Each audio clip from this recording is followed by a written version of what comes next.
Interest rate turnaround. Please fasten your seatbelt. That's our recommendation for the summer.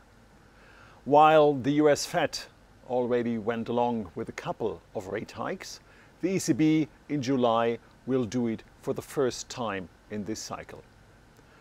For the second half of this year, however, we expect in both regions an increase in short-term interest rate by 175 basis points. At the end of the year, the ECB's deposit rate will be then at 1.25 and the Fed funds rate in a range between 3.25 and 3.5. So we have in both regions a substantial increase in interest rates.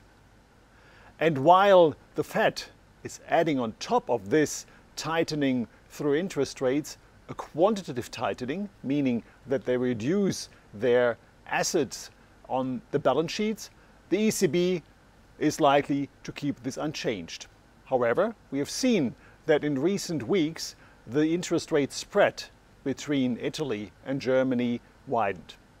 And the ECB announced that they want to do something about it, and they want to come up with a new tool, an anti-fragmentation policy.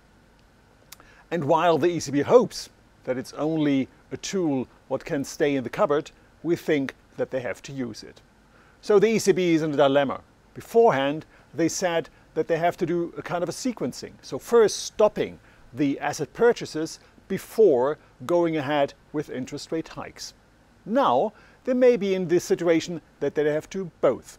And therefore, there's lots of things the ECB has to explain to the audience. The interest rate tightening and the monetary policy tightening overall is likely to have an impact on the economy. And therefore, we expect that the period of stagflation in Europe will take even longer and that the US is moving and sliding into a recession. So, monetary tightening plus the loss of purchasing power through high inflation will keep the economy in the western part of the world in a weak situation. On the market side, we will probably see the peak during this next couple of months when we have this massive monetary tightening. However, in a year's time, when the economy is weaker and inflation is likely to come down, we think that bond yields, both in the US and Europe, will be lower than current levels.